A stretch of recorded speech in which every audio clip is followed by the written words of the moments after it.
Sa British Columbia, inalala ng mga kaanak nila ang mga taong yumao sa trahedya sa Lapu-Lapu Day. Sa ulat ni Arvin Joaquin, silipin ang paggunita sa ina, kapatid at mga kaibigang kailan may di malilimutan. To most people, she was just my sister. But to me, she was everything. Ganito inilarawan ni Lawrence Alarca ang kapatid niyang si Riza Pagkanlungan, isa sa mga pumanaw sa trahedya sa Lapu-Lapu Day Block Party noong April 26. Sa isang misa sa Burnaby, British Columbia, Lunes ng gabi, pag-alala sa mga biktima ng ilan sa mga taong lubos na nagmamahal sa kanila. She took care of me in ways I didn't fully understand until now. She had this quiet way of loving through actions, not words. She always showed up.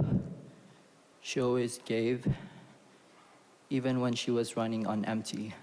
Isa rin sa mga dumalo sa vigil ang cousin-in-law ni Maria Victoria Bjarnason na kilala rin sa palayaw na Vicky. Mula Pilipinas, ito raw ang kauna-unahang pagpunta sa Canada ni Bjarnason para bisitahin ang kanyang mga anak. At ipinagdiwang pa ang kaarawan ng isa sa kanila bago ang madilim na insidente. To her sons, she was the whole world, their rock and their light. She was always there when they needed strength, hope, and comfort. Her love gave them courage, and just having her around made everything feel okay. She gave her all to being a mom, and that love will stay with them forever. Nakatakda sanang umuwi ng Pilipinas si Victoria noong April 29.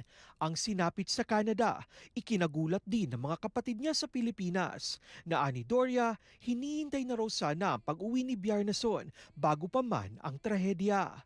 Mapait daw ang bigla ang pagkawala ni Vicky, pero ang alaala niya at ng iba pang mga biktima, bitbit daw ng mga mahal nila sa buhay, magpakailanman. Amidst this pain, we also hold onto the radiant light that Victoria and the other victims brought into our lives.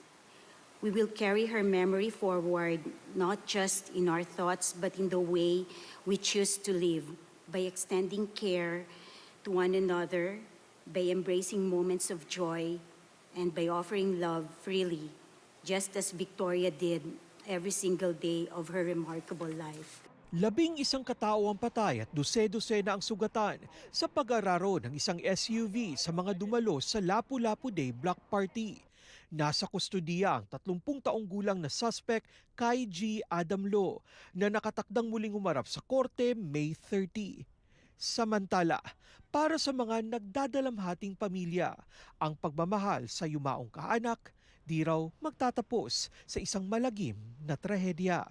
Love doesn't end when life does. We miss you, we love you, and we'll keep your light alive, always in my heart. Arvin Joaquin, Omni News, Vancouver.